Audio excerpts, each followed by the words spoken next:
Soy biólogo genetista, específicamente en genética de enfermedades raras. Yo estudié ingeniería electrónica en la UNSAC, en la Nacional San Antonio Abad del Cusco, y actualmente estoy haciendo un doctorado en Estados Unidos en Computer Science. Soy ingeniero de computación y sistemas de la Universidad Tecnológica de Trujillo. Actualmente soy sugerente de la sugerencia de microempresa del Gobierno Regional de la Libertad. Promedio de 7 años de experiencia laboral en lo que es industria farmacéutica. Ahora estoy en el rubro de dispositivos médicos, también haciendo lo que es registros, inscripciones a nivel de Latinoamérica para dispositivos médicos en una empresa multinacional. Soy Irma, estudié arquitectura, formé mi propia empresa dedicada al retail, al comercio minorista. Es una consultoría donde abarcamos temas de arquitectura, ingeniería civil, mecánico-eléctrica.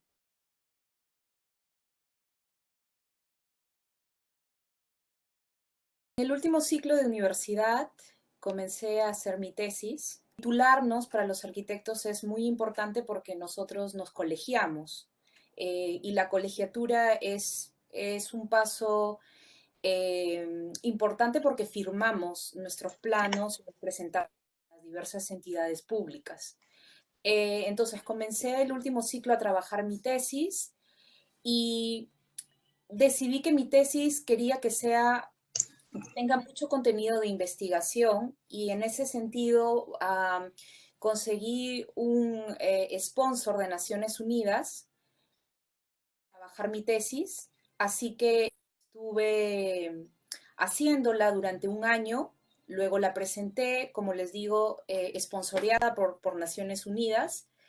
Y luego de esto, una vez que sustenté mi tesis y me titulé, busqué trabajo, pero inmediatamente me fui a estudiar a Italia un año, un diplomado, un curso bastante corto en diseño, y luego regresé a Perú y comencé a trabajar en retail, en varias empresas de retail, como por ejemplo Cencosud, que son los dueños de los supermercados Wong y Metro, y después fui envolviéndome en centros comerciales.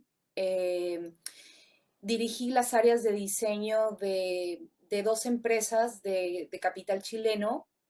Una es Parque Arauco y la otra es Aventura Plaza, hasta que luego decidí ir a estudiar a Inglaterra mi maestría. Fue muy difícil al inicio, digamos, el buscar dónde hacer prácticas, dónde empezar el primer empleo. Sí, fue bastante difícil. Necesita realmente, no tenía una guía, la universidad tampoco nos provee. Yo estudié en la Universidad Ricardo Palma, no nos brindaba una asesoría de comenzar a buscar un trabajo, cuál era el contenido que tenía que tener nuestro CV. Sí fue muy complicado y la verdad es que mi primer trabajo en realidad fue a través de amigos y después también a la par comenzar a hacer algunos diseños de manera freelance. Entonces, sí fue bastante complicado. Igual la tesis fue un proceso bastante doloroso porque no tenía una guía, no sabía hacia dónde estaba yendo, a pesar de que tenía un supervisor. Yo creo que ya el último año de la universidad llegó esa preocupación, ¿no? ¿Qué es lo que viene aquí? ¿Qué es lo que nos va a tocar hacer el siguiente año, ¿no? Entonces, pensando ya en la tesis, que para nosotros eventualmente también es muy importante, porque igual, de la misma forma que se estaba comentando, tienes que colegiar, que en nuestro caso, si decides trabajar, si eres biólogo, decides trabajar en un hospital, hacer investigación o algo por el estilo, y para eso también necesitas el título y todo lo demás, entonces era una preocupación hacer la tesis. Yo recuerdo que había ya hecho un plan para esa época, ya tenía prácticas en un laboratorio, tenía un contacto dentro de la misma universidad y había pensado en hacer un pequeño proyecto. Sin embargo, en paralelo salen algunas, y justo una de esas llegó a mis manos y decidí postular, faltando un semestre para terminar la carrera. De esa convocatoria, pues me escogieron, se dio bien y de ahí ya comencé el proceso formalmente de una tesis diferente a la que yo había pensado, sin embargo mantenía el tema, ¿no?, de investigación en salud, y ahí ya incluso iba un poco más orientando a lo que era el cáncer, que es ahora mi línea principal en biopsias líquidas. Entonces, ese proceso demoró unos 2 años más o menos hasta que se dio, pero desde que se comenzó ese convenio, ese trato inicial con el nuevo laboratorio, que era un laboratorio externo en particular, hasta el momento de la sustentación.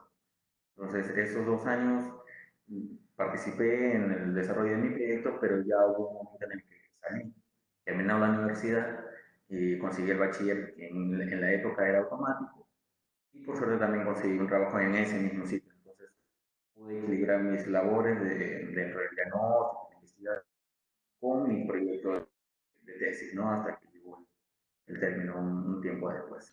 Bueno, en mi caso, yo cuando terminé la universidad, desde que ya estaba en noveno, décimo ciclo, en mi caso yo soy ingeniero de sistemas, y lo que me preparé mucho en ese momento era un lenguaje de programación ya que es muy antiguo, que se llama COBOL. Hacía eso porque ya más o menos había previsto que en el mercado era un sitio donde podía recalar con muy buena paga. Así que mis primeras prácticas las realicé justamente en un sitio donde se utilizaba COBOL, como era en ese tiempo el Seguro Social. Posteriormente a eso, en el caso de los ingenieros en sistemas, no buscamos la titulación muy rápidamente porque lo que más nos importa a nosotros es la certificación, cosa que obviamente no recomiendo a ningún estudiante que termine sistemas y que por favor haga su título y se colegie lo más pronto posible, porque luego es medio complicado, sobre todo si uno quiere acceder a puestos del Estado. Pero básicamente les digo eso por mala práctica mía, si se lo recomiendo que no lo hagan. Después de eso, pasé por entré mucho al mundo avícola, fui jefe de informática de una avícola muy grande aquí en La Libertad, Yugoslavia. Luego participé de una naciente universidad, que es la Universidad Privada del Norte, que luego se convirtió en la Universidad Privada del Norte como jefe de escuela. Pasé después a otra avícola muy grande, ya trabajando en SAP, en entorno SAP por 3 años, y luego, mientras estudiaba la maestría, pasé luego a trabajar en Siemens, que es una empresa alemana, en la que me dediqué como un cargo de proyectos, ¿no? Toda la vida desarrollé proyectos, en lo que es mi caso, ¿no? Posteriormente fundé una ONG, Acción Católica para el Desarrollo, para que funcionó en una zona de extrema pobreza en La Libertad, donde estuve por 3 años también en el tema de proyectos, para luego ya insertarme en el sector público, que es donde estoy yo ahora, ¿no? Dentro del sector público, pues he trabajado para Pricewaterhouse en su división de gestión pública, para la presidencia del Consejo de Ministros. Luego he elaborado para la cooperación alemana muchos años, ¿no? También justo para el tema de gestión pública, y finalmente trabajé para el Banco Interamericano de Desarrollo en los temas siempre de informática para el sector justicia, ¿no? Un programa que se llama Accede, ¿no? Actualmente soy gerente de pymes en el Gobierno Regional de La Libertad. Mi dedicación siempre ha sido a los procesos y a los proyectos. Actualmente soy el responsable de la innovación que se ejecuta en el Gobierno Regional, ¿no? Y ahí ¿no? He tenido mucho estudio fuera del país, tanto aquí, soy exalumno de la cooperación alemana también muchas veces, y he estudiado en temas siempre relacionados con política, gestión pública, pero también con la gestión pública y las tecnologías de la información, datos abiertos, mejora de procesos y, por supuesto, en los últimos tiempos, mucho de innovación, ¿sí?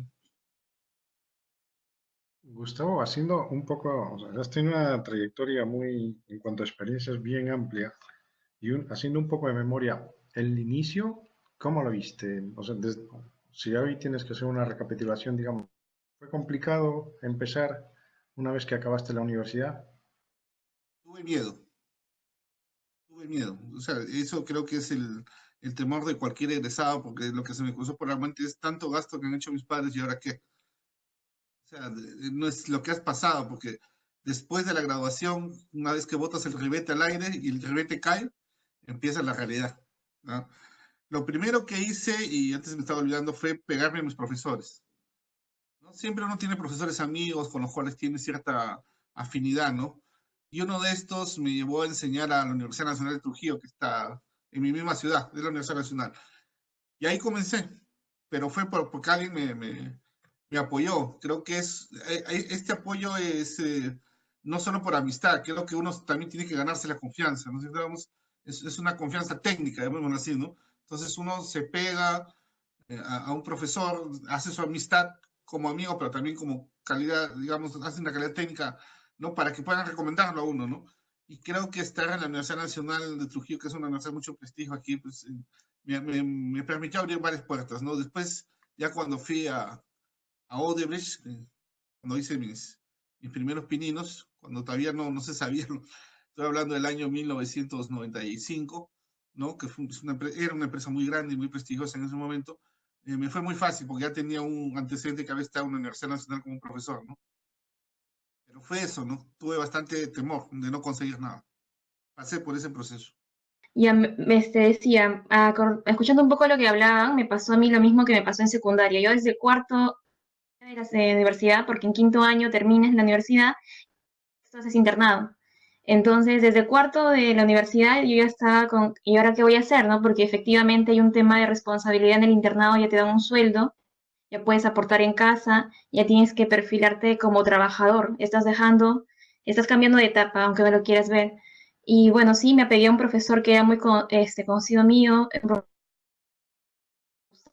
orgánico, y comencé a ver la posibilidad de que la tesis fuera gratuita, postular un proyecto y que de esa forma ya saber que voy a tener asegurado el título de químico farmacéutico, pero también me preguntaba si mi opción era ser investigadora o formar parte de la fuerza laboral y estatal o privada. Entonces me sentí un poco de la misma forma en que me sentía en secundaria y eso me incomodaba porque decía, después de 5 años vuelvo a las mismas preguntas que tenía hace 5 años menos y yo me sentía mucho más empoderada en ese momento.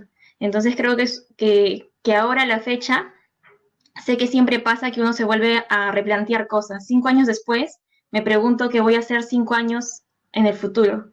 Entonces, a la fecha ya sé que es algo normal, pero en su momento fue un predicamento, ¿no? Porque yo pensaba que ya estando en la universidad iba a ser una persona que supiera bien hacia dónde estaba encaminada. Entonces, si hasta ahí termina la pregunta, creo que es bastante normal que me acompañe alguien.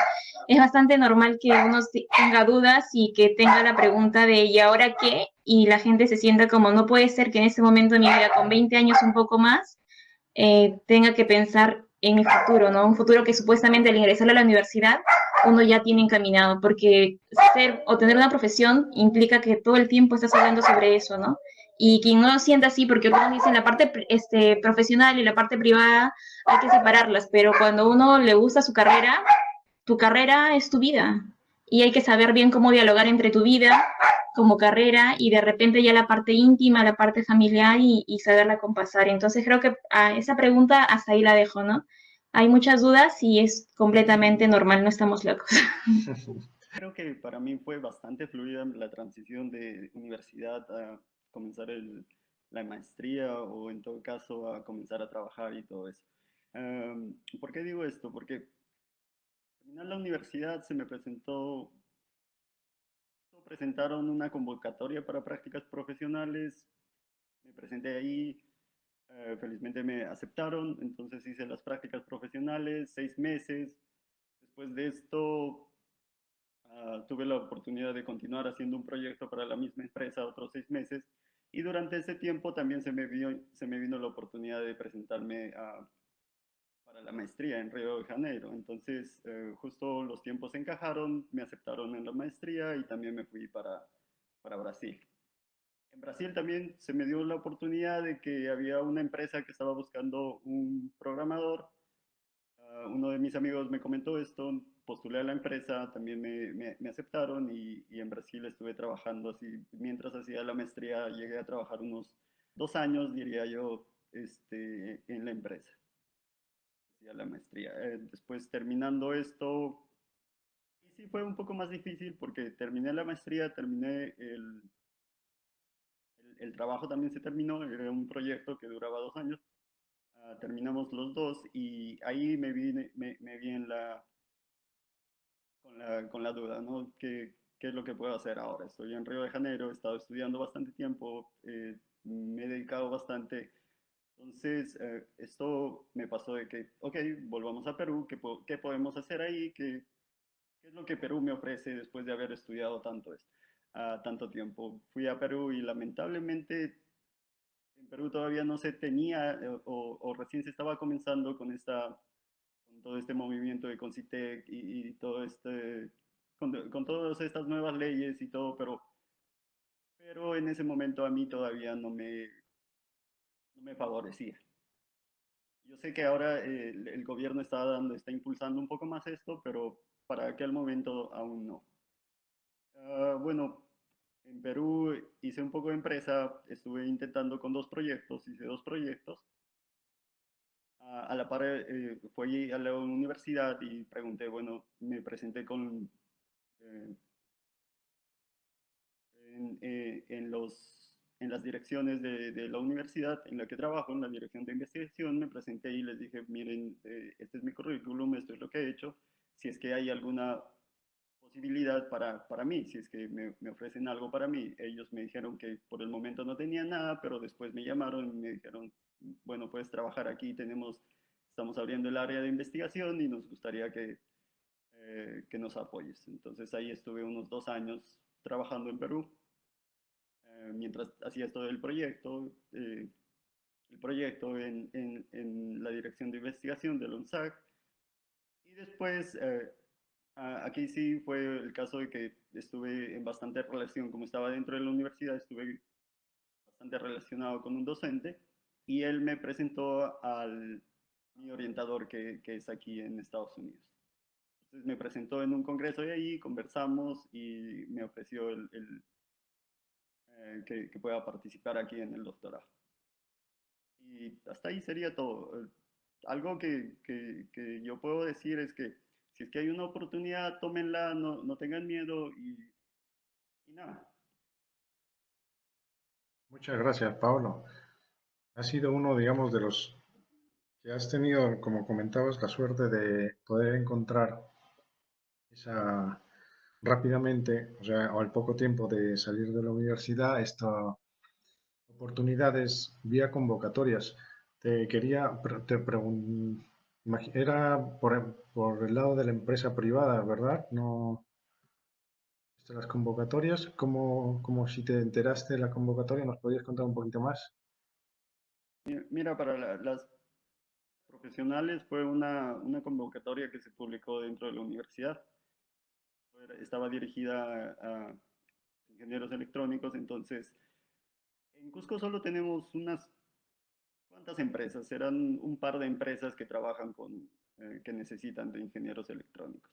Entre estas está EGEMSA, que es la central hidroeléctrica de Machu Picchu, y esta es la que hizo la convocatoria y la convocatoria justamente se pegó dentro de la universidad en mi pabellón.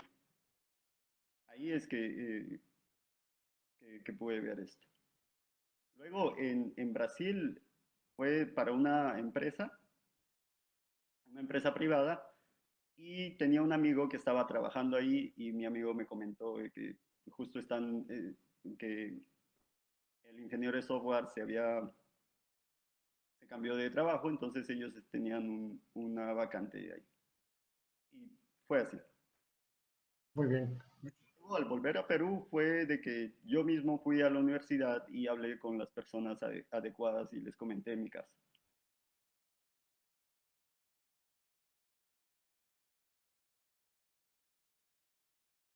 Bueno, yo recomiendo comenzar la tesis durante la universidad,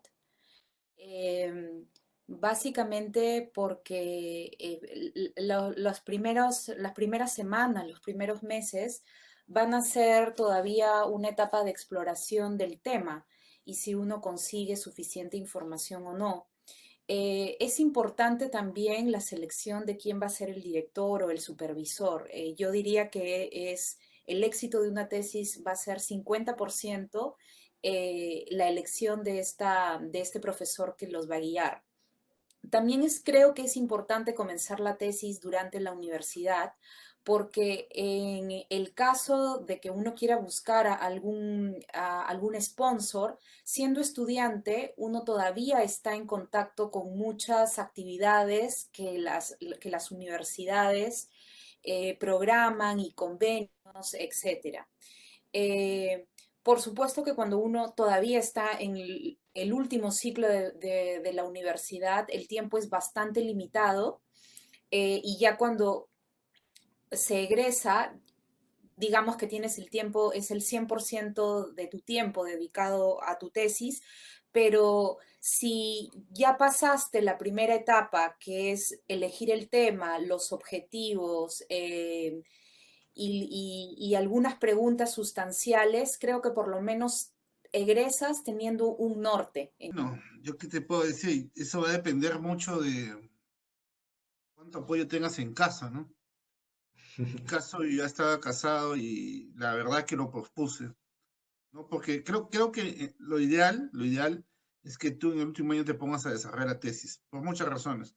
La primera de estas es porque tú en realidad al hacer una tesis, y en el mundo actual es mucho más que hace 25 años cuando yo salí, eh, te estás vendiendo, te estás promocionando, ¿no? Entonces uno aprovecha a hacer una investigación porque en realidad es tu carta de presentación a un futuro empleador también, ¿no es cierto? O sea, puede ser que sí, como por eso digo, depende mucho de tus condiciones, las condiciones de vida que esté atravesando en ese momento.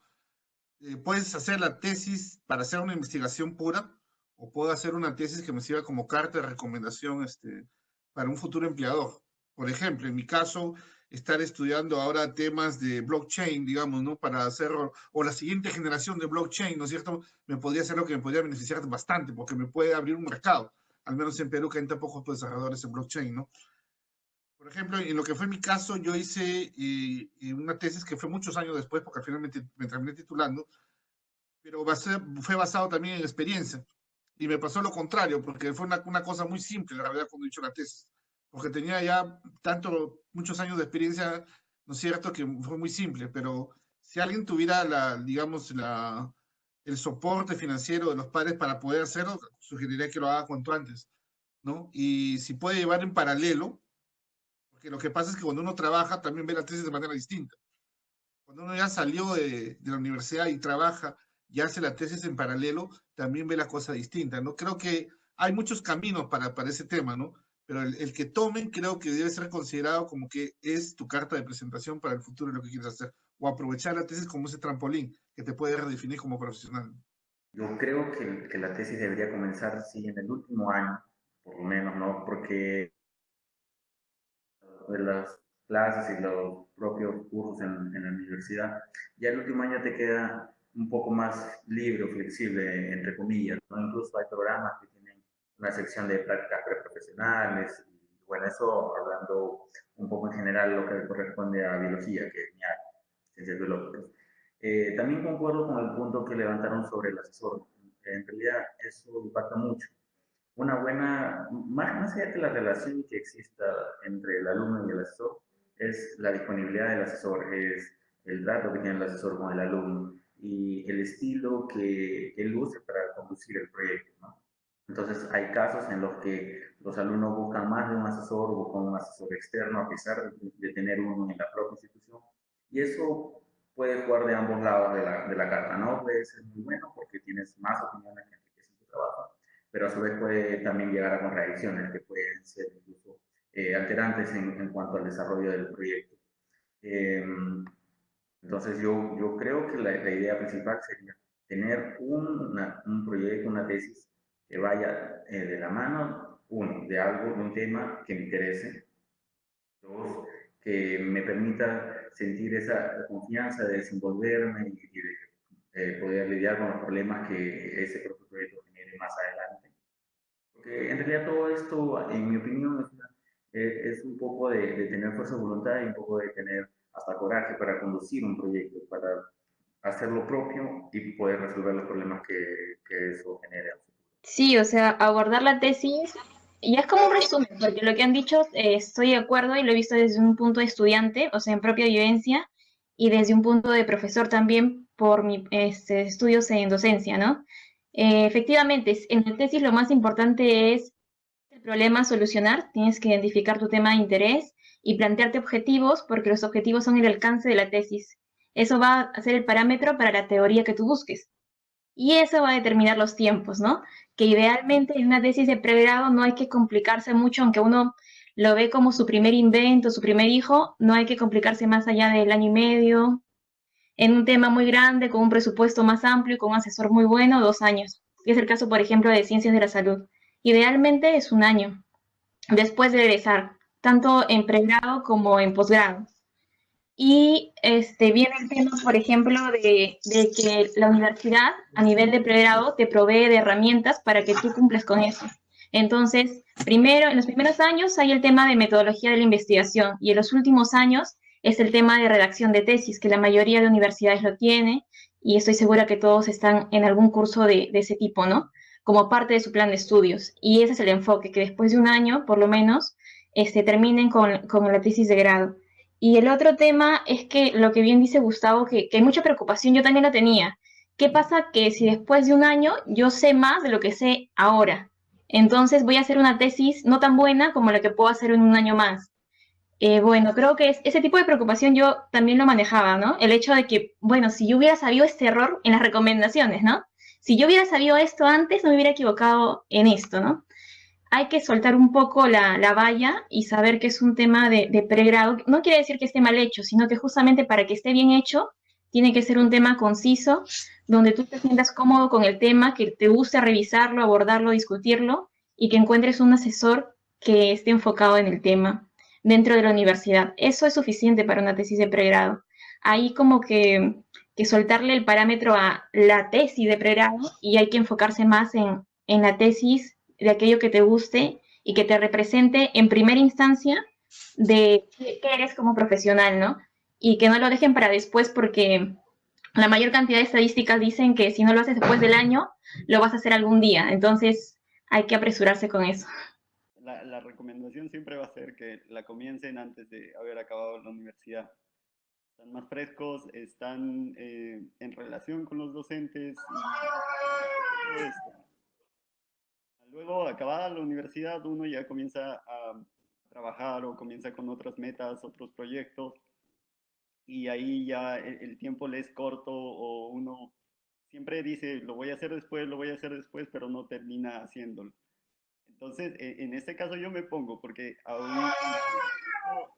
no terminé la tesis y es como, como Blanca decía, tienes 5 años, tienes 7 años después y nunca se te da el tiempo para terminar la tesis, ¿verdad? Uno está siempre con proyectos y con todo esto. Además de esto, quiero agregar dos cosas a lo que a lo que todos mis compañeros ya mencionaron. Me gustaría decir a todos los que idea de cómo comenzar la tesis. En estos momentos, la nueva ley universitaria exige a las universidades que tengan dos direcciones, la dirección de investigación y la dirección de emprendimiento. Entonces, las universidades están exigidas en brindarles apoyo a ustedes en investigación y en brindarles apoyo en emprendimiento. En este sentido, ustedes que están dentro de la universidad deben estar en constante buscando estas direcciones y viendo lo que ellos están haciendo. Ellos están obligados a presentar eventos, están obligados a presentar eventos en emprendimiento, eventos a dar becas y a todo esto. Es fácil, vayan a su universidad y yo sé que si preguntan van a llegar a la dirección esta y va a haber una persona encargada de decirles qué es lo que ustedes tienen que hacer o en brindarles por lo menos apoyo. Este tema de la tesis, le quiero hacer presente a todos nuestros asistentes. Pueden encontrar muchos tips acerca del desarrollo en la página de CISAI, tanto en la página de Facebook de CISAI como en la página web. Este año hemos trabajado con nuestros mentores diferentes preguntas que han surgido con los estudiantes que estamos asesorando y bueno, muchos de esos tips de cómo desarrollar una tesis de pregrado están puestas en la página web de CISAI, así que los invitamos a que las visiten y puedan encontrar ahí quizás alguna ayuda para sus trabajos.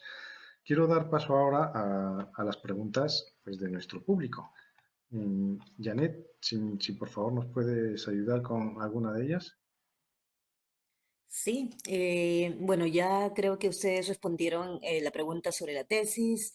Después tenemos a Ingrid que pregunta, dice, buenas tardes, acabo de titularme como químico farmacéutico en tema de química computacional, pero me gustaría tener más experiencia en este campo o tal vez saber alguna maestría en Perú. ¿Dónde se podría buscar esta información? Tenemos también una pregunta de Nils que nos dice que En mi caso soy egresado de biología pesquera, me interesa el área de trabajo de Paolo Cacci, ya que ahora mi tesis se está desarrollando en el análisis de datos por sensoramiento remoto en el sistema de afloramiento peruano, para lo cual se necesitan lenguajes de programación. Me gustaría desarrollarme y especializarme en Data Science. ¿Qué oportunidades hay en el exterior en esa área? ¿Y qué debo hacer para ser admitido? ¿Con la tesis será suficiente o se necesitaría publicar un paper? Vamos a preguntar a nuestros mentores.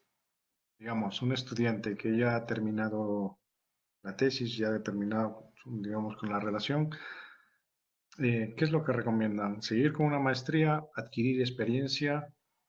¿En qué debe un estudiante enfocarse, digamos?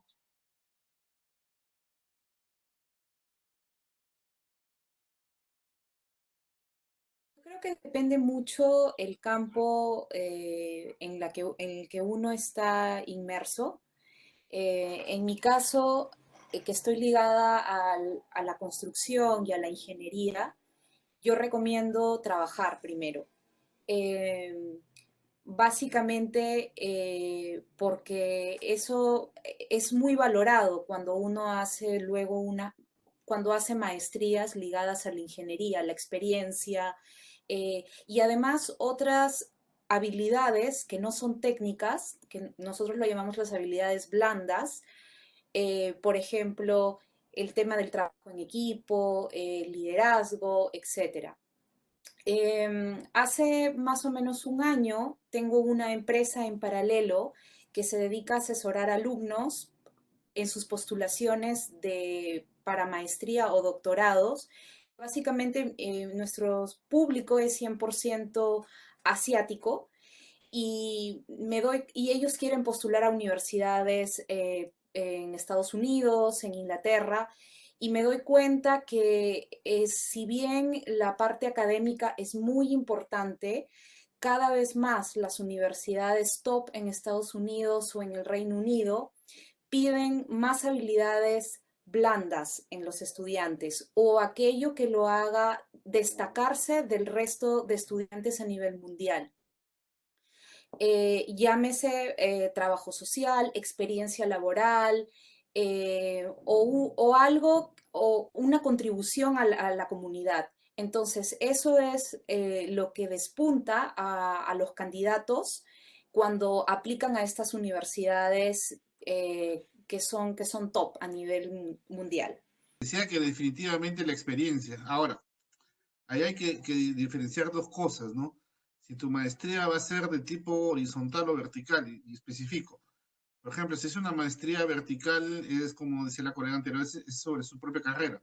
Yo puedo ser ingeniero de sistemas y especializarme, por así, en diseño de base de datos, o puedo especializarme en network, ¿no es cierto? Networking. Entonces, eso es algo muy técnico, ¿no es cierto? Para lo cual sí necesito experiencia. Ahora, si yo quiero hacer una maestría de índole administrativo, como es el MBA, ¿no es cierto? Tengo que aún tener mucho más experiencia todavía.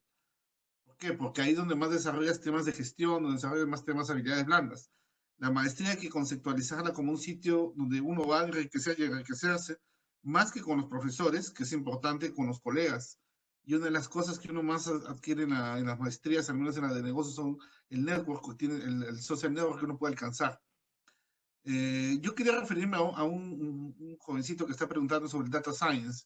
Miren, si quieren hacer una maestría, un doctorado en data science, les recomiendo que vayan por la página web de Alemania, que es www.daad.de. ¿De acuerdo? Las facilidades que otorga Alemania, no es porque sea alumni ahí, son muy altas. Tienen dos modalidades. Una modalidad que es llevar un curso, que en realidad muy poca gente lo toma, o sea, llevar el curso a los 2 años o 4 años, dependiendo de si es maestría o doctorado. Y la otra que es la mentoría, que creo que es la más enriquecedora. En esta mentoría lo que uno hace es primero tener lógicamente una buena tesis, una buena idea de tesis. Y esa tesis, entre comillas, la vendes a un mentor, a un científico, a un profesor, que llamamos en Alemania. Y si este profesor te evalúa, te valida que esa idea puede servir dentro de su campo de investigación que le realiza, por supuesto, ya tienes un punto ganado. Vas al DAD, postulas y este te brinda, yo diría que casi todo, porque el estudio en Alemania es gratis, la universidad es gratuita, una vez que accedes es gratuita, ¿no? pero el otro tema es que el EAD te cubre los viáticos, te cubre los pasajes, te cubre todo esto, ¿no? El data science es una ciencia, porque es ciencia que recién está empezando en el mundo.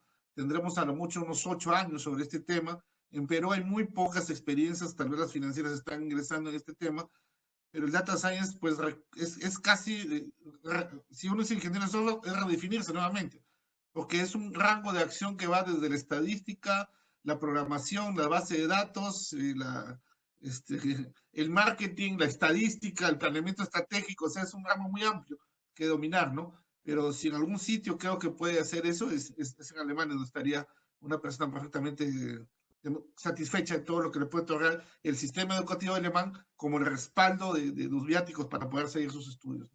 En el campo de biología yo creo que es más una cuestión de análisis personal, depende de lo que quieras trabajar. Por ejemplo, si te dedicas estudiaste biología, pero te quieres dedicar a salud, como nosotros, como yo en mi caso, muy probablemente vas a tener que firmar un certificado, vas a tener que colocar un sello, y para eso necesitas estar titulado y colegiado.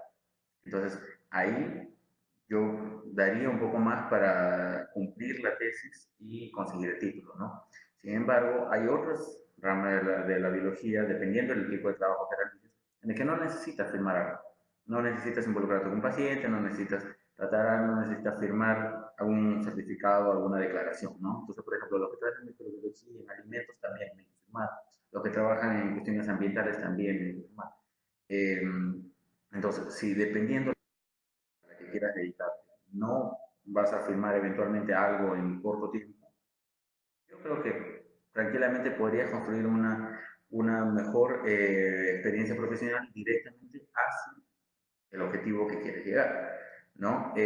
Fuera de eso, yo creo que también es posible construir experiencia en el marco de la tesis, ¿no? Justo minutos antes una compañera decía que hay un detalle, ¿no? Las tesis no necesitan ser tan grandes, ni tan voluptuosas, ni tan exigidas para que un alumno invierta mucho tiempo. Eso es, yo concuerdo, yo estoy totalmente de acuerdo con eso, pero puede ser el inicio para tener un trabajo más estructurado, más producido y mejorado, que pueda sí considerarse como experiencia profesional, ¿no? Y ya de esta manera estaría cumpliendo el objetivo de tener el título y también de tener ya una experiencia profesional. Entonces, no sé, yo en mi caso particular prevalecería el título. ¿Por qué? Porque digamos que en algún momento decides aprofundar en tu carrera, decides dedicarte más a eso, ¿no? Y bueno, luego siendo bachiller puedes hacer sin ningún problema. Eso también es importante que los asistentes sepan y conozcan, ¿no? En realidad tú tienes la línea de los grados académicos y la línea de los títulos, ¿no? Entonces, con el grado de bachiller, tú ya puedes automáticamente inscribirte en un programa de posgrado, ¿no? Sea maestría, sea doctorado, doctorado directo. Eso no imposibilita una cosa con otra. Sin embargo, una vez que ya comienzas esa línea, ¿no? Y llegas a obtener tu máster o tu doctorado, si por ahí quieres recuperar el título, ahí yo creo que tal vez para las personas es un poco más complicado. ¿Por qué? Porque sería de alguna manera volver al lado académico, a la universidad, volver a hacer toda la documentación, si fuera por tesis o por otras modalidades de titulación que ahora también existen dependiendo de la universidad. Entonces, una vez que ya has decidido algo, es lo que debería continuar, ¿no? Porque si ya decidiste hacerlo y luego la abandonas, que es el caso opuesto a lo primero que mencionaba, también hay algunos detalles, ¿no? Hay un tiempo que tanto tú como otras personas ya invirtieron, que no lo van a poder recuperar, hay un dinero que probablemente ya se gastó en ese proyecto que tampoco va a realizar, ¿no? Entonces son consideraciones que tenemos que ver, ¿no? Como resumen a lo que dije, yo creo que más importante es decidir y fijar cuáles son nuestros objetivos dentro de nuestra carrera y una área tan amplia como biología, como data science, como farmacéutica, que estaba bien, es elegir qué es lo que más nos interesa y una vez que fijemos eso, enfocarnos y no desviar el camino, ¿no? Porque opciones hay muchas, hay para todos y depende de un criterio muy reflexivo y un pensamiento muy crítico y de una autoevaluación de cada. Creo que el último panelista dijo algo que es cierto, es que va a depender de qué estés buscando, porque aunque las maestrías suenen bastante bien el nombre y siempre es bien reconocida, una maestría finalmente no te pide que seas un especialista. Entonces, por ejemplo, en mi caso he tenido la fortuna y la osadía de hacer una maestría en educación sin tener una preparación docente, pero sí he tenido experiencia en lo que es representar estudiantes. Entonces eso me sirvió demasiado sobre qué es la administración de una universidad, sobre qué se busca en los cursos, qué es lo que se espera, el contacto con docentes para poder tener la maestría y absorber información. Creo que si no hubiera tenido esa experiencia no lo hubiera logrado. Y y que me gustara, ¿no? Y lo otro es que yo he hecho diplomados en las áreas donde estoy trabajando, que es asuntos regulatorios, normas de medicamentos, y he podido contrastar la diferencia, ¿no? Que es hacer un diplomado, una maestría cuando tienes experiencia versus cuando no la tienes. Todo depende de que siempre estés haciendo lo que te guste. Por ejemplo, cuando yo me atreví a hacer la maestría en educación, yo sabía que es algo que estaba rondando mi cabeza desde antes, de bastantes años. Cuando lo tomé simplemente era para corroborar eso, ¿no? Para corroborar que realmente quería entender qué era educación. Me podría haber pasado con quería entender qué era salud pública, que es el caso de ahora, por ejemplo, una maestría que me trae la atención. Pero es algo que siempre te tiene que gustar, porque si no te gusta y simplemente te lanzas a esa maestría porque es tu única opción, por ejemplo, para quedarte radicando en un país, o porque es algo que te sugirieron porque con esa maestría vas a ganar mucho dinero, nunca va a funcionar, porque cuando te pregunten, ¿estás contento con lo que haces? Siempre vas a decir, sí, ¿no? Con esa respuesta que a veces es un poco tardía, un poco parca, o que alguien puede identificar de que realmente no es tan real como otra persona que a la que sí le apetece hablar sobre el tema o que sí le gusta tratar ese tema. Entonces yo creo que esa parte es muy importante porque cuando uno intenta hacer algo, ser un profesional, ser de una carrera, servir, por ejemplo, en salud, tienes que servir a otros a través de lo que tú aprendes. Y a mucha gente el gran problema, incluso global, es que no tienes humanidad. O sea, ¿cómo es posible, no? De que la gente se confíe de que nosotros somos personal de salud y no sabemos tratar a otra persona. Increíble, pero cierto, ¿no? Que no tenemos habilidades de comunicación. Increíble, pero cierto. Entonces, todo eso parte de un sentido de vocación. Al que quiera hacer una maestría, yo creo que no requiere tanta especialidad, pero requiere mucho sentido de que le guste el tema que va a tratar en esa maestría. Y con eso todo comienza a funcionar, porque si te interesa un tema, aunque no sepas, no tengas la experiencia en nada, vas a buscar información. Y la gente que está dentro de ese grupo de maestría, que es un grupo enriquecido, porque otros sí van a tener experiencia, te van a poder ayudar. Una maestría es transaccional, ¿no? Que se puede tratar en diferentes niveles. En cambio, una especialidad, eso sí solamente se lo recomendaría a gente que ya tenga experiencia y que quiera dedicarse a ese tema por completo, ¿no? Y lo otro es que había visto una pregunta de un químico farmacéutico que se acaba de titular, ¿no? Y que quiere ver el tema de química computacional. Mi recomendación es que vaya a Cayetano Heredia porque sus laboratorios son bastante buenos, están trabajados desde hace bastantes años en esa materia y tienen relaciones con Estados Unidos, que es un país que está bastante desarrollado a nivel de la región y que puede servirle mucho para que amplíe su visión y él mismo elija, o ella misma elija, ella porque es Ingrid, que ella misma elija qué rama de química computacional puede seguir, porque una de las cosas que uno comienza a averiguar cuando opta por posgrados es que resulta que tú solamente tenías la puntita, lo que resalta, y que dentro hay un montón de cosas y que también vas a tener que decidir por una opción u otra opción. Entonces, llevar un posgrado, yo creo que siempre va a ser interesante, que hay que hacerlo, porque yo cuando hice la maestría realmente dije, he hecho esa maestría y ahora sé que siempre voy a querer hacer un posgrado, porque la calidad de personas que encuentras que hablen del mismo tema, con un enfoque mucho más grande, es lo que realmente hace valer esa maestría, ¿no? O ese posgrado. Entonces, atrévanse por aquello que realmente les guste, que es desde el inicio la parte de todo.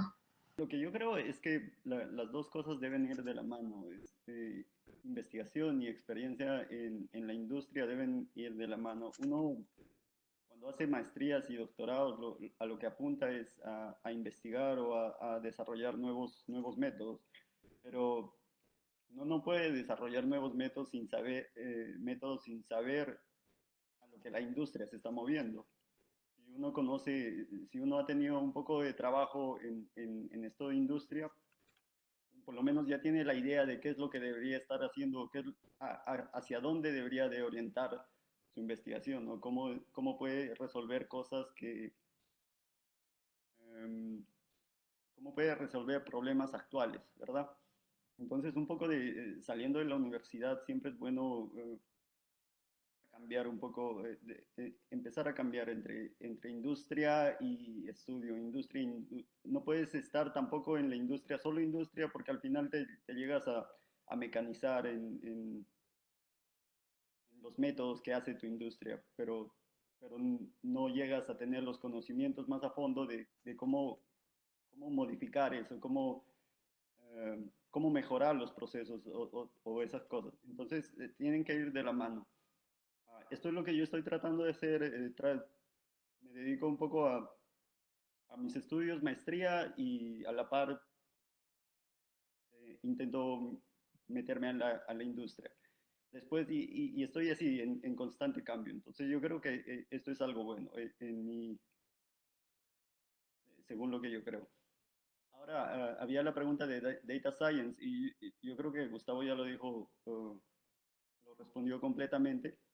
Perú en estos momentos está muy bajo en investigación y en desarrollo, está muy bajo en Data Science, investigación en Data Science. Entonces a lo que deberían de apuntar es al extranjero. Y algo que siempre recomiendo es que el doctorado, la maestría y el doctorado es la forma más fácil de salir del Perú. Un doctorado, una maestría te va a dar la visa, te va a dar soporte económico si ganas un scholarship o algo así. Y con esto ya puedes salir de Perú y puedes comenzar a ver otras sociedades y trabajar en otros países. Estados Unidos, Brasil, Alemania, Inglaterra son muy buenos lugares para comenzar a trabajar. Y son lugares que realmente ven que la investigación es productiva.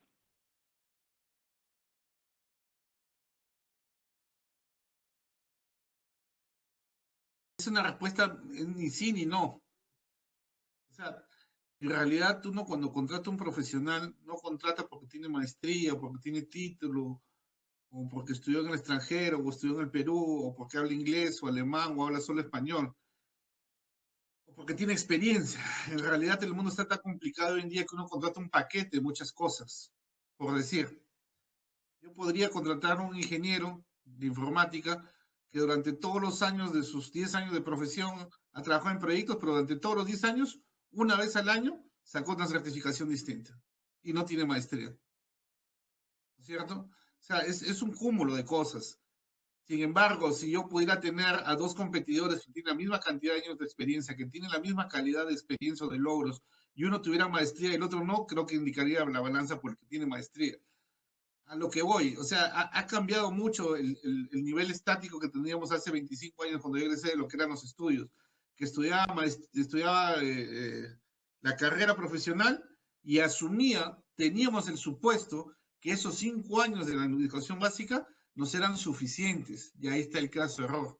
Ni siquiera esa formación de 5 años ya nos es suficiente, porque tan pronto yo termino, tan pronto estoy en el primer año de ingeniería, todo ya cambió. Entonces, nos damos cuenta que los estudios extracurriculares, en proporción, son muchísimo más en tiempo que los estudios curriculares de la carrera. O sea, ha cambiado demasiado, ¿no? Entonces, en esto del data science, nomás estamos hablando de 8 años, 7 años. El blockchain hace 3 años que ha llegado a Perú. Y eso ya nos cambió la vida, porque entrar al blockchain es entrar a otro mundo. No es la ingeniería que estábamos estudiando hace 25 años. Incluso los mismos chiquitos que están estudiando ingeniería de sistemas en este momento ya están viendo el cambio. Entonces creo que los 5 años nos sirven para ejercitar la mente. Pero de ahí cuando uno contrata, creo que es un cúmulo de características, ¿no? Que se sujetan al momento de innovación tan acelerado que estamos teniendo en la actualidad, ¿no? A nivel de privados, efectivamente, si tengo que elegir, va a depender del puesto que elija y la maestría no va a ser un diferencial, salvo que tengan el mismo perfil. Entonces despunto por alguien que ha tenido un posgrado, ¿no? O elijo a esa persona que ha tenido un posgrado. Pero ya en temas académicos, Sí se los recomendaría porque es una cadena de conocimiento que va en aumento, ¿no? La maestría y luego el doctorado, y eventualmente te puede ser el punto a favor que necesites para algún puesto de trabajo. Particularmente en el Estado, y bueno, centrándolo a nivel nacional, porque los estudiantes son nacionales también, ¿no? Este, el Estado te revisa cada 5 años tus competencias, y dentro de eso está haber estudiado algo más, que es un posgrado, una maestría, una especialización. Y lo otro es que un profesional está obligado a renovar conocimientos, actualizarse, por un tema de brindar un buen servicio al, a la población, al usuario, al paciente, como decimos nosotros. Entonces, es más que algo que despunte para tu propio trabajo, que se espera que lo haga, es algo que tienes que hacer para que sigas formándote. Entonces, desde ese sentido, en Perú no teníamos muy adquirido los posgrados, ahora recién estamos migrando a esa visión de posgrado, ¿no? Y que un chico de 21 años, o bueno, 23 años que recién sale, ya esté llevando una maestría, ¿no? Entonces, es una tendencia que se está abriendo, pero que considero que está bien porque hay que mirar en ese objetivo de actualización, ¿no? Podría ser una alternativa a un posgrado de 2 años, 3 años. Quiero darle el paso a Janet. Creo que tenemos preguntas de nuestros estudiantes, de los asistentes. Nuestro participante que está como HP nos pregunta, buenas tardes, me pasa que cuando uno va a salir de la universidad, uno siente que le falta adquirir más conocimientos y pensamos que en el entorno profesional nos irá un poco duro. ¿Qué recomendación darían, por favor?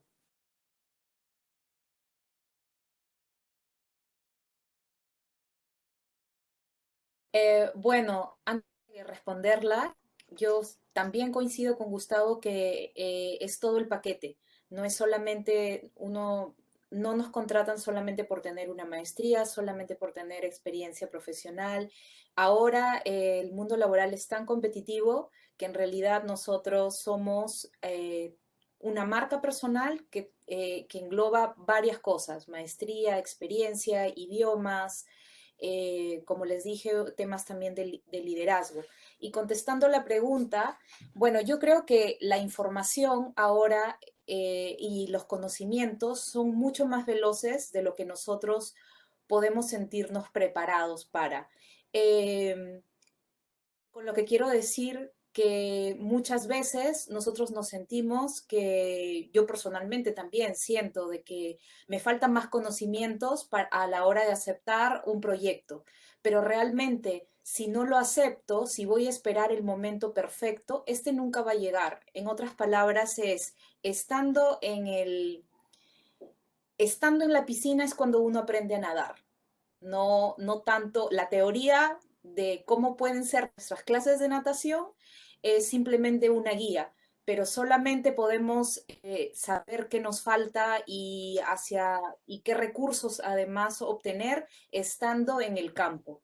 Entonces es normal sentir cierto miedo, sentir que nos falta, sentir que la competencia, nuestros compañeros de universidad tienen eh, más conocimientos técnicos, pero como les digo, no hay, nadie puede decir este es el momento perfecto. Y por último, creo que a veces es mejor ser bueno que ser perfecto, pero tomar un proyecto o aplicar a un trabajo lo más pronto que se pueda. Yo creo que siempre uno va a tener ese miedo de que tal vez no esté, no sea capaz de rendir a lo que se espera en el momento de trabajar al salir de la universidad. Uno piensa que en la universidad lo único que aprendes son cosas teóricas y nada más. Pero tienes que tener en cuenta que también al salir, las prácticas profesionales son una buena forma de ingresar a este mundo de la industria, porque en las prácticas preprofesionales son los mismos empleadores los que saben que tú estás en ese proceso de transición. Entonces ahí es cuando deberías de sacarle mayor beneficio, ser los encargados de introducirte al medio, de brindarte las cosas, brindarte las herramientas que necesitas, si no es brindarte, de pedirte o de instruirte en en los conocimientos que deberías tener para esto. Entonces, las prácticas preprofesionales están para eso. Además de esto, algo que me sorprende aquí de Estados Unidos es que las prácticas profesionales las empiezan desde el primer semestre, segundo semestre, y los chicos ya están comenzando con estas cosas. Están los internships aquí, primer año, y ya están saliendo a hacer internships 2 meses, 3 meses a las empresas. Eso es algo que le falta un poco pero es algo que se debería tener en cuenta. Imagínate 5 años de tu vida, 5 años después de haber estudiado en la universidad y sales con 5 años de experiencia trabajando dentro de una empresa. Bueno, no será experiencia profesional, no será liderando algún equipo, pero por lo menos ya sabes cómo es cómo son las cosas, cómo es que se manejan las cosas dentro de la empresa. Nosotros tenemos que trabajar mucho en la seguridad de nuestra propia formación, ¿no? Como bien estaban mencionando ustedes, una vez que llegas a la práctica preprofesional, se entiende que es un medio de transición entre salir de la universidad y comenzar ya un trabajo propiamente dicho. Entonces, muy por otro lado, nosotros ahora con la circunstancia actual y el avance en el mundo, tenemos que ir adecuándonos, ir aprendiendo y seguir estudiando, ¿no? Porque yo ya tengo un título, no porque yo ya tengo un posgrado, no porque ya tengo cierta formación, yo ya o debería saberlo todo o voy a parar de estudiar. Simplemente nosotros tenemos que ir formándonos y eso está dentro del criterio de alguien que va a contratarte, de alguien que va a trabajar contigo, ¿no? Entonces, yo creo que esto ya incluso adelanta un poco el tema de las entrevistas, que probablemente también lo vamos a ver más adelante, pero es esa posición la que nosotros debemos tener, estar seguros de lo que hemos conseguido hasta este tiempo para poder hacer una autocrítica y decir, no, no, en realidad a mí me parece que sí, me faltan estos temas, pero yo creo que soy bueno en estos otros, ¿no? Saber cuáles son nuestras fortalezas, saber cuáles son nuestras debilidades para poder centrarnos y trabajar en eso. Otra cosa que quería mencionar es que como una gran sugerencia o conclusión dentro de lo que se está hablando hasta ahora, yo creo que aquí entran a tallar mucho los contactos, ¿no? El hecho de tener ya de por sí estar en la universidad y tener un grupo de compañeros quienes tienen vivencias diferentes, quienes ya hacen prácticas en algún sitio, quienes consiguieron mil cosas diferentes a las que uno puede conseguir, ya enriquece ese aspecto, ¿no? Saber cómo funcionan las cosas en un sitio, cómo funcionan las cosas en otro. Por ejemplo, para comentar un poco, cuando yo estaba en la universidad, yo hacía prácticas en un laboratorio de San Marcos, pero tenía amigos que hacían prácticas en Cayetano, hacían prácticas privadas, en la vida real. Entonces, de alguna manera u otra, yo sabía cómo eran las condiciones en esos otros sitios laborales, en esos otros sitios de investigación, ¿no? Entonces, asimismo, si una persona comienza a establecer y agrandar su red de contactos, va a tener de cerca esas opiniones sin vivirlas personalmente, pero también va a saber hasta dónde llegan normalmente los criterios de evaluación o cómo van, cuáles son los límites, y eso ayuda a formar la seguridad de lo que uno está construyendo, de lo que uno sabe y su propia integridad. Aquí, haciendo un margen de comparación aquí con Brasil, ellos tienen un sistema de prácticas un poco más complejo que el que nosotros tenemos y que de hecho en algún momento me gustaría que eso fuera implementado, ¿no? Aquí los alumnos estudian 5, 6, 7 años en lo de biología, biomedicina y la salud, y dentro de ese periodo ellos incluyen un segmento que llaman aprimoramiento, que vendría a ser una especie de prácticas, ¿no? Tienen un internado y tienen el aprimoramiento. Entonces, dentro de ese segmento fijo, ya los alumnos usan y saben que teóricamente es una transición, ¿no? Por lo que yo sé y recuerdo, en la universidad aún no están totalmente pautadas estos bloques de educación. ¿Por qué? Porque la universidad no puede comprometerse a incluir un número de créditos por prácticas o por algo, si es que ella ya sabe que no hay suficientes puestos para todos los que los que salen por año en esa promoción. Entonces, por ejemplo, eso ocurrió en mi escuela. La escuela quería colocar prácticas preprofesionales, pero ellos sabían que no iban a poder tener seguridad que todos los alumnos iban a tener un sitio donde trabajar o donde hacer sus prácticas preprofesionales. Entonces, eso genera sí una gran competición entre una gran competencia entre los alumnos para ver quiénes consiguen y dónde se consiguen esas prácticas. Cada uno de esos alumnos debe construir su perfil y estar seguro de lo que es y ser también autocrítico. El networking, ¿verdad? Esto que ya habíamos comentado anteriormente. Voy a darle de nuevo el pase a Janet para que nos lea otra pregunta, por favor, de nuestros participantes. Y hay una pregunta de Nils. Pregunta, ¿alguno de ustedes ha llevado un MOOC en alguna plataforma online como TEDx, Coursera, DataCamp? ¿Suman en el CV al momento de aplicar a la maestría o a algún trabajo? ¿Y creen que las empresas lo tengan en cuenta?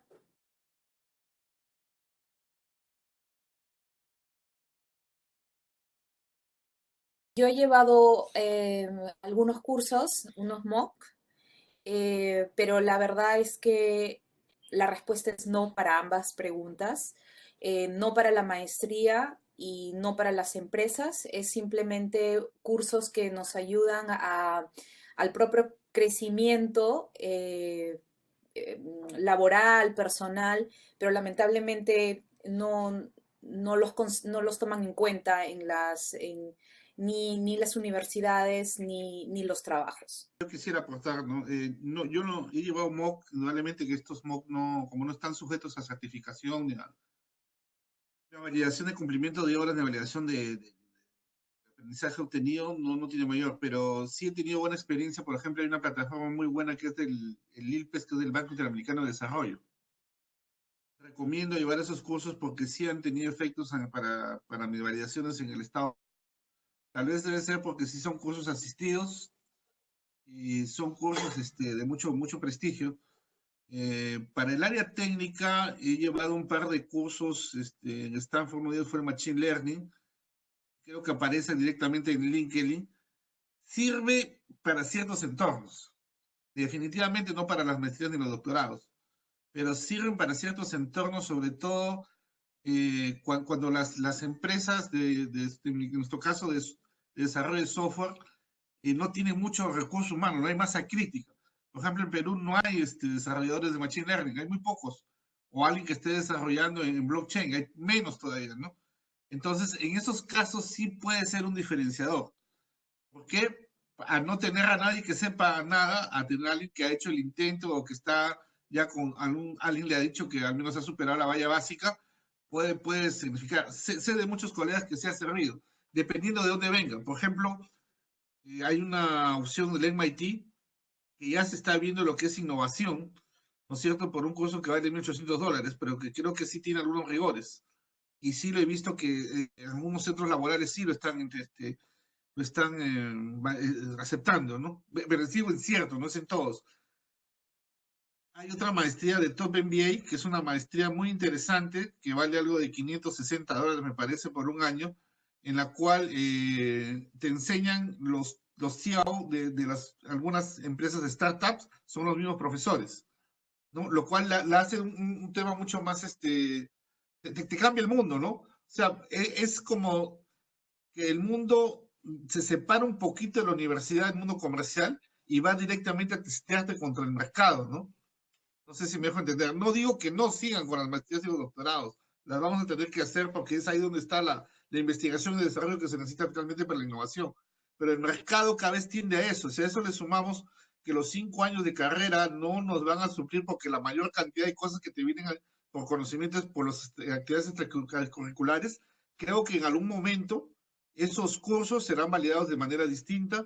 Esos cursos sí van a tener el auge que creemos, porque ni los tiempos ni los costos nos van a permitir estar presenciados en una universidad, ¿no? Pero veo solamente y hablo en el caso que yo conozco, que es de la informática y anexos, ¿de acuerdo? Es lo que puedo decir, ¿no?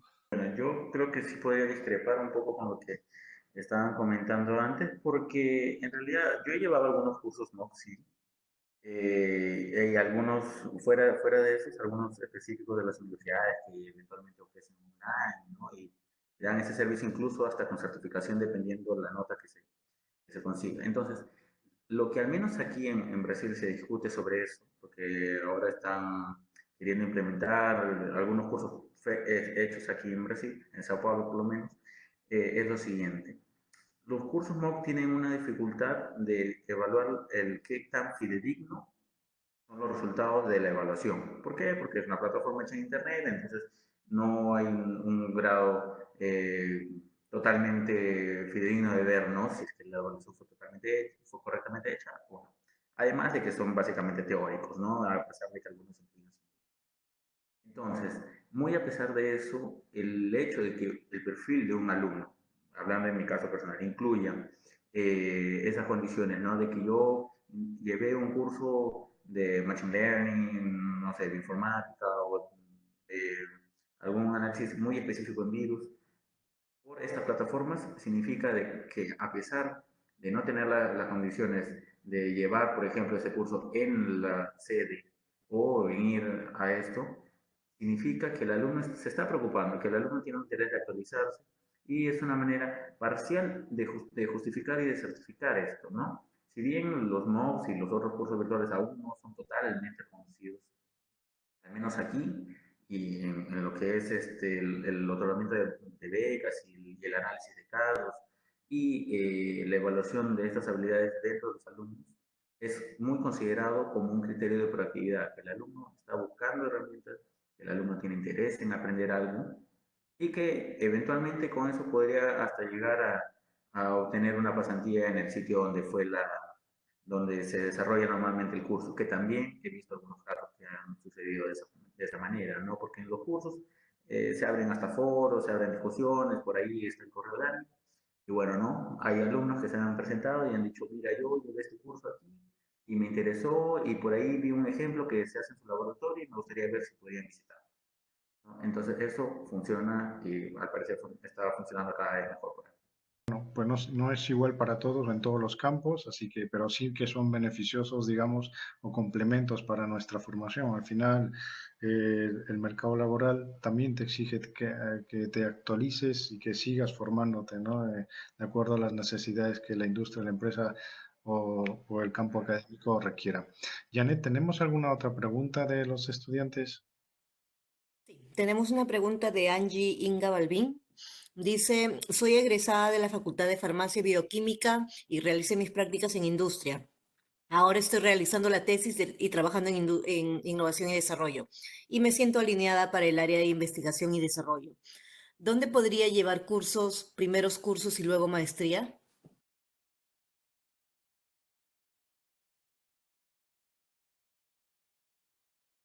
Pues sí, el tema, bueno, de investigación y desarrollo que hay que tener presente, muchos deben saber que en Perú investigación y desarrollo se está abriendo realmente como tal hace unos años, porque lo que se hacía era desarrollo galénico, que quiere decir tomas una fórmula y le cambias algún excipiente o alguna cantidad de ese excipiente y ya, ¿no? Es otro medicamento, otro producto.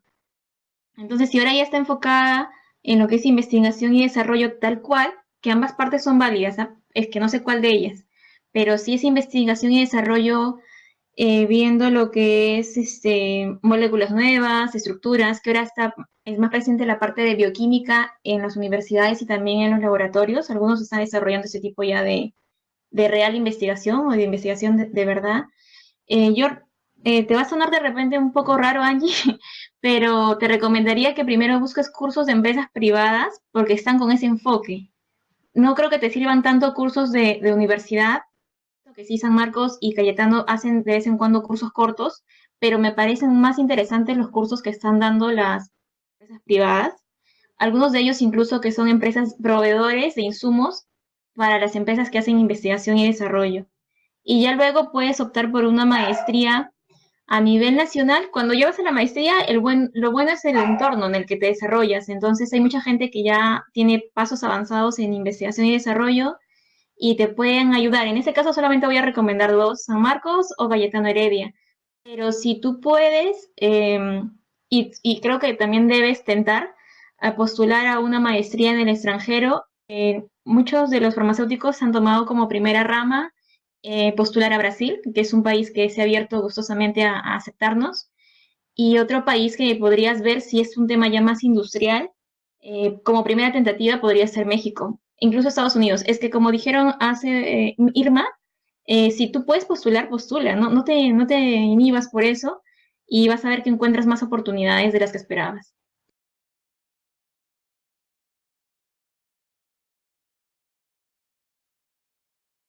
creo que una cosa que siempre he tratado es, mira, tiene mucho que ver el ímpetu que tú pongas. Decía una colega antes, no recuerdo quién fue, pero decía algo muy cierto, ¿no?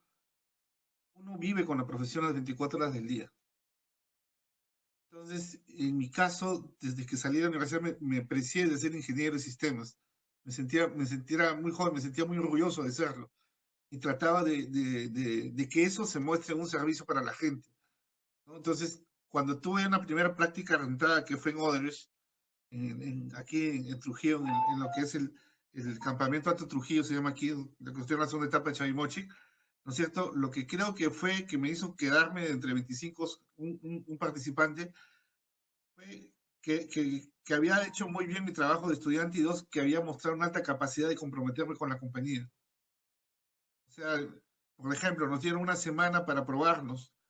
En esa semana me quedaba más del tiempo, recuerdo, no porque me pagaran, porque pagaban bien a un practicante, la verdad, sino porque me gustaba hacer las cosas. Entonces, esas cosas un jefe las percibe, ¿no?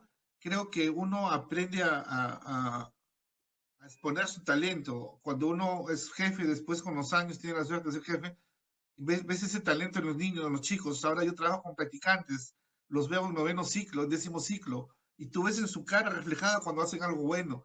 Tú ves en su cara reflejada cuando sienten que están contribuyendo, en mi caso, con el gobierno regional, porque hacen cosas de valor, hacen cosas positivas, ¿no?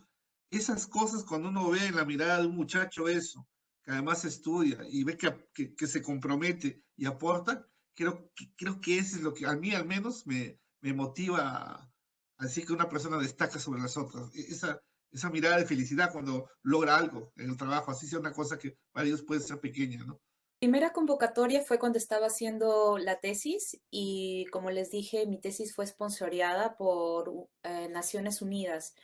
Y yo también coincido con Gustavo, cuando a uno le gustan las cosas, realmente esto se refleja en la manera como habla o las actividades que uno realiza. Por ejemplo, mi tesis fue referida a diseñar viviendas en el sur del Perú, pero eran viviendas antisísmicas y mi tesis era una tesis de arquitectura. Sin embargo, nosotros sabíamos que para la resistencia antisísmica no solamente era la aplicación de los materiales, sino también un buen diseño. En ese sentido, fui a la Universidad Católica e hice una investigación en el Laboratorio de Ingeniería Civil. Tienen ellos una amplia experiencia con materiales sismoresistentes. Nadie me dijo que tenía que haber hecho eso. Era un poco de curiosidad e ir más allá de de lo que era una tesis de arquitectura. Cuando me presenté a la convocatoria de Naciones Unidas, expliqué el razonamiento de mi diseño y creo que expuse cómo este diseño tenía las bases científicas y de materiales y de diseño, y creo que eso les gustó mucho a los organizadores. Así que me seleccionaron y fueron dos etapas de selección. Fue la primera etapa donde básicamente miraron el diseño, el sustento por el diseño, y en una segunda etapa fue una entrevista donde me preguntaron, ya no estaban enfocados tanto en la parte técnica, pero sí en como les dije, las habilidades blandas, en la capacidad para trabajar en equipo, para liderar equipos. Entonces, yo creo que esos fueron las dos requisitos para que finalmente me dieran ese sponsor. Creo que en realidad viene un poco de proactividad dentro de todo, ¿no? Y un concepto que ahora aquí recién en Sao Paulo vi que acá le ponen un nombre, ¿no? Que se dice vender el pez. Es tratar este concepto involucra tratar de concretar las cosas que uno tiene y ofrecerlas de una manera que sea asequible. Es como imaginarte que tú tienes que vender algo, venir y tratar de dar las mejores condiciones de ese producto, ¿no? Entonces, lo que yo creo, más allá de esta cuestión de ofrecer, ¿no? las virtudes de lo que he realizado hasta el momento de cada convocatoria, es hablar un poco más claro, un poco más con ese cariño que uno da a lo que uno verdaderamente, a lo que uno verdaderamente gusta, ¿no? Como muchos de los otros mentores han comentado. Uno comienza una carrera porque siente una gran reacción hacia ello, porque siente un cariño. Entonces, con ese mismo cariño es explicar lo que uno ha hecho hasta hoy, lo que uno quiere en este nuevo trabajo, qué significa ese reto para uno. Entonces, la manera en la que uno encuentra para explicar eso, creo que da una gran idea a quien te va a contratar, ¿no? Por otro lado, lo que decía al principio era la proactividad, el hecho de llegar y decir, mira, yo creo que puedo empezar a trabajar en este sitio, sí, ¿por qué? Porque me interesan estos puntos, ¿no? Y yo ya pensé en utilizar estas estrategias para yo mejorar, para yo aprender y también para mejorar el sistema que ustedes tienen, ¿no? Eso es lo que yo ofrezco. Siempre alguien que va a contratar o que va a elegir a una persona va a esperar eso, va a esperar que llegue alguien con soluciones, que llegue alguien que ofrezca un poco más, ¿no? Que ofrezca alguna innovación. Y es lo mismo, creo que en algún momento he aplicado cuando he tenido que abrir una convocatoria o que seleccionar personas. Siempre ha sido algo más, ese punto adicional que sobresalga del resto, ¿no? Uno de nosotros abre una convocatoria específicamente para contratar a un biólogo. Todos han pasado por la carrera de biología, todos los postulantes son igual de elegibles, pero alguno de ellos va a tener que ofrecer algo más y eso es algo que yo apuesto mucho y que creo que significa mucho para quien postula y para quien va a contratar a esa persona. Ahora quería tomar un tiempo solo para comentar algo también a Angie, que había hecho la pregunta sobre dónde podría haber los cursos y las maestrías. Y yo creo que eso va a depender mucho del progreso en idiomas que tenga. ¿Por qué? Porque como bien explicaron, aquí en Brasil hay muchas ofertas en relación a farmacia y bioquímica, pero también depende de las industrias farmacéuticas, las propias industrias farmacéuticas que ahora están abriendo algunos cursos, sean en plataforma móvil o sean cursos presenciales, en donde en muchos casos se están pagando las becas y, perdón, los boletos de avión y hay también pasantías. Entonces yo creo que Angie de repente podría interesarse. Yo sé que ahora Novartis está abriendo muchas convocatorias en su sede principal y en algunas sedes temporarias alrededor del mundo. Entonces tal vez sea bueno para ella dar una búsqueda por ahí y en otras farmacéuticas que de lo imagino que deben tener. Ahora la única que se me viene a la mente es esta Novartis, pero va que hay otras, ¿no? Pero eso también, como digo, depende mucho de cómo se desenvuelve en otros idiomas. Yo también creo que es la proactividad, porque te pregunto, es una de las preguntas más clásicas. Uno, ¿cómo te ves de acá a 5 años? Y bueno, yo me veo en mi carrera. Esa es una parte importante y en la rama en la que estaba postulando, ya sea postular a la tesis para que me la solventen con el proyecto de investigación o postular un trabajo. Siempre me veía como que encaminada en lo que estaba, a lo que estaba postulando, ¿no? Y lo otro es tener como que las habilidades blandas. Yo creo que eso es una parte importante. En una entrevista, sobre todo, que cuando te perciban como una persona que, si bien es cierto, por ejemplo, sobre todo en las prácticas PREA, si no sabes del tema porque nunca lo has ejercido, no tienes prácticas previas al internado, que es en nuestro caso, o ahí al primer trabajo profesional, sí tienes mucha predisposición para asumir el reto. Creo que eso es y cuando me ha tocado a mí también ya ver personal de repente, ¿no? Practicante, es una de las cosas que más me anima a decir, con esta persona yo podría trabajar, que si bien es cierto que no sabe lo que va a realizar concretamente, sí está predispuesta al trabajo que se va a realizar en el área. Eso es uno de los factores que para mí es importante de una persona que viene por primera vez a un primer trabajo, ¿no? En el caso de los que están egresando de la universidad, y que sepa, en teoría, porque ya que no tiene la práctica, vamos a la teoría, que sepa lo que se va a realizar en ese momento, ya sea en la empresa o, por ejemplo, una convocatoria para un proyecto de investigación, todo el mecanismo que involucra y la responsabilidad que involucra esa convocatoria. O sea, estar preparado, si bien es cierto no sabe el paso a paso porque nunca lo ha vivido, estar preparado para eso, de alguna forma. Yo quisiera ir un poco más a lo que es la entrevista.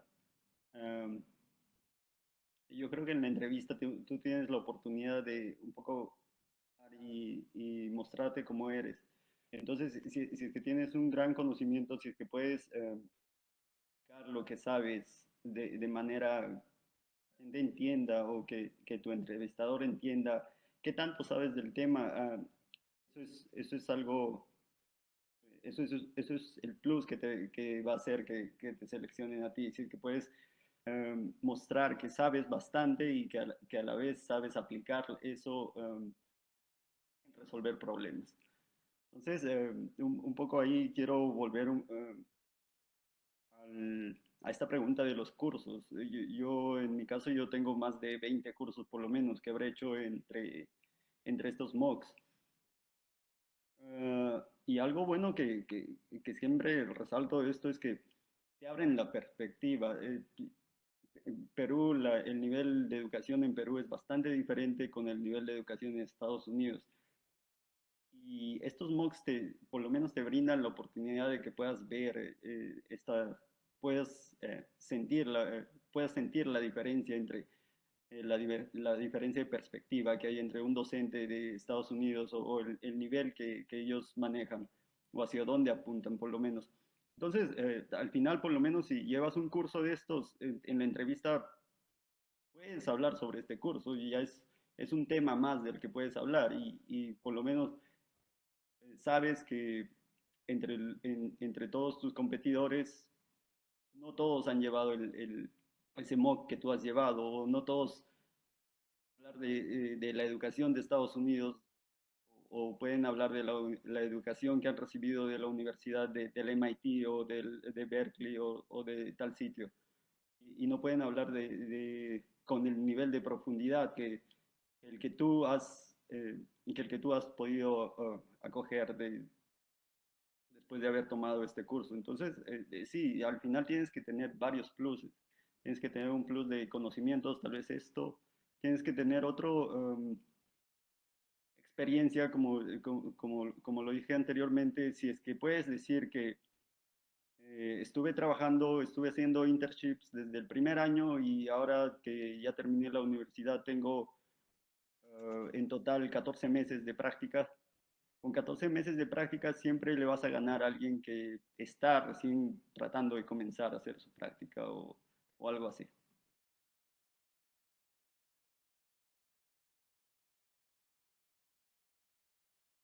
Voy a volver al punto de la tesis y la importancia de esta. En mi caso, mis dos tesis, tanto de pregrado y de maestría, me han servido como una plataforma para que ya sea empleadores o también otras universidades conozcan mi trabajo. Particularmente mi tesis de maestría en el Reino Unido me abrió las puertas para que pudiera acceder a ganar una competencia en el MIT. Entonces, son muy importantes las tesis y no solamente la parte del desarrollo del proyecto, sino los fundamentos y la parte teórica. Así que esa es mi recomendación final, ¿no? Enfocarse en las tesis ahora que muchos acaban de egresar o están por egresar. Mi última recomendación sería que lo vivan con pasión. Estamos atravesando tal vez por un momento tan importante en el cual se ha revalorizado tanto el tema de las ideas y la innovación, y sobre todo que hay mucho capital en el mundo que se está asociando. En Perú nomás tenemos Innovate, que tiene una decena o tal vez más de una docena de programas para innovadores de los distintos tipos. Me pueden escribir a los chicos que nos escuchan por si quieren asesoría en eso. Ya muchas universidades están en eso y es, digamos, una investigación aplicada, es innovación, ¿no? Lo segundo es que se atrevan a fracasar, no se preocupen. En realidad, descubrir que un bombillo funcionaba, creo que duró como 2000 errores o fracasos, o como decir mi Valverde, 2000 formas distintas de no haber conseguido nada. Pero ¿qué interesa? La cosa es que estás generando un modelo matemático en tu cabecita que va a llevarte a la solución en algún momento. Entonces es eso, acostúmbrese al error, que va a venir siempre el éxito, y acostúmbrese a innovar, acostúmbrese a soñar y a vivir con pasión, que finalmente la profesión es lo único que nos acompaña en las 24 horas del día. Muchas gracias. Yo creo que el mayor comentario que puedo dar ya en este cierre de la actividad es que busquen la manera de formarse integralmente, una formación integral que abarque no solo la parte teórica, no solo la parte práctica, no tener la tesis, no solo tener la tesis hecha, sino también ampliar lo que es la red de contactos, ampliar el conocimiento de idiomas, ver la manera. De repente no todos hemos tenido los recursos, ni el financiamiento, ni la posibilidad de inscribirnos a un curso de idiomas, a un centro de idiomas, a un curso externo porque cuesta muy caro, pero buscar maneras. Y ahora, hoy que estamos en este mundo tan moderno, tan vinculado y tan junto a la tecnología, yo creo que hay diferentes maneras. Si quieren aprender idiomas, hay aplicaciones que son gratis, no tendrán todas las funciones, pero tienen lo básico, hay canales en YouTube. Y para las otras cuestiones de formación, de apertura de cursos, hay sitios. El Instituto Pasteur aquí en Montevideo abre muchas llamadas, muchas aplicaciones a lo largo del año. Algunas de ellas son gratis, otras tienen que pagarse. Aquí mismo en Brasil se dan muchas oportunidades de cursos de verano y cursos de invierno. Algunos de ellos son gratis, otros tienen que pagarse, algunos hasta pagan el hospedaje de los que sean becarios. Y desde luego los cursos en Estados Unidos, cursos en Europa, los que financian las industrias. Entonces, estamos en un mundo cada vez más competitivo y necesitamos formarnos, necesitamos ser seguros y tener una formación integral. Concluiría con a ver si podemos responder la pregunta un poco para la gente que tiene esta interrogante grande, que todo el mundo ya vieron que igual también la tuvimos, ¿no? ¿Y ahora qué pasa? ¿Y ahora qué viene? Pues yo creo que la parte interesante es que hay una frase que me gustó mucho de un profesor que alguna vez la escuché, es que uno en la vida aprende a ser hombre. Entonces, eso aplica para varón y para mujer. En cada etapa de nuestra vida nosotros comenzamos a tomar decisiones que nos vuelven responsables de nosotros mismos. Y eso es muy importante. En secundaria quizás tu único objetivo fue, a ver, ¿en qué universidad ingreso? Y con eso me aseguro un futuro, ¿no? Pero te das cuenta en la universidad que tu verdadero futuro se forma cuando sabes a dónde vas a trabajar, dónde vas a investigar, con quién te vas a casar, cómo vas a desarrollar una vida personal y profesional que se acompasen y que se armonicen, porque eso es muy importante. Entonces, ¿y ahora qué viene? Ahora viene ser una vez más uno mismo, de la mejor manera, tomar decisiones, de repente, con la clásica pregunta, de acá a 5 años, ¿te sirve para la vida y te sirve para la entrevista de trabajo? Y poder decidir sin miedo de equivocarse, como han dicho, sino con responsabilidad de aprender del error para seguir mejorando. Y esa parte importante, aunque suene muy cliché, de verdad que poca gente lo aplica tal cual y cuesta trabajo aplicarlo porque a veces uno no se da cuenta de los errores que comete, los tiene adheridos. Pero si puedes mejorar bajo un error, estás haciendo algo muy importante en tu vida, ¿no? Entonces hay que seguirlo intentando y con el paso del tiempo te das cuenta que está bien equivocarse, que se puede aprender y que a veces el aprender te va a llevar a mejores caminos. Solo recalcando esto, el papel que está comenzando a tener las universidades dentro de la investigación en Perú. Esto es un movimiento desde el 2015 que se está llevando a cabo a partir de la ley universitaria en que las universidades desde estos momentos están exigidas a brindarles apoyo a ustedes, exigidas a brindarles apoyo en investigación, en emprendimiento y en varias, en estas cosas. Entonces, hay un organismo dentro de la universidad, dentro de su universidad, hay un organismo que les va a tratar de, que está realizando estos eventos. Vayan ahí, como otros ya dijeron, tienen que saltar, tienen que decidirse y sin miedo participar en estas cosas. Vayan, participen, esto les va a dar experiencia, esto les va a dar ese plus adicional que necesitan a la hora de enfrentarse, a la hora de postular con otros, a la hora de postular algún trabajo. Entonces, las universidades están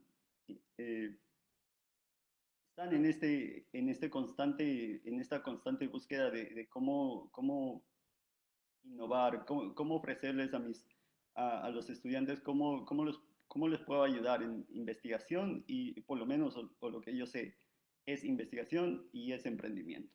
Bueno, quiero dar gracias a nuestros 5 mentores invitados, Blanca Aguilar, Pablo Cacci, Ignacio Cola, Gustavo Seminario y Alexis Murillo, por habernos acompañado en esta sesión sobre terminé la universidad y ahora qué.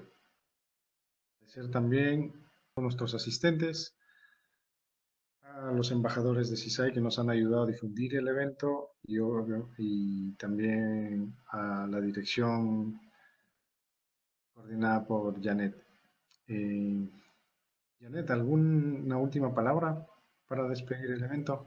Gracias, Jano. Muchísimas gracias otra vez. También hago extensivo, como tú lo has dicho, a los mentores que han participado en esta, digamos, mesa, compartiendo su experiencia, pero también decir que el evento lo hemos organizado, coorganizado participativamente con los estudiantes y los embajadores de CISAI, que son, los embajadores son participantes de años previos. Entonces, mucho de lo que estamos haciendo acá, la selección de las diferentes carreras que tenemos en este panel, las preguntas, pues se ha hecho en base a lo que ellos han propuesto, ¿no? Y eso me parece que vamos a seguir desarrollando en otros eventos también. Y una vez más les invito a conectarse a la página Facebook del programa de CISAI, porque ya así podemos compartir con ustedes más de esta información. Vamos a estar posteando el video de este evento también en nuestras redes y en nuestra página web, y también para que se enteren de nuevos eventos que vamos a estar reorganizando, que creo que les van a servir muchísimo, y estén en contacto con nosotros y ya les estaremos dando más información en las siguientes semanas. Gracias. Muy bien, muchísimas gracias a todos.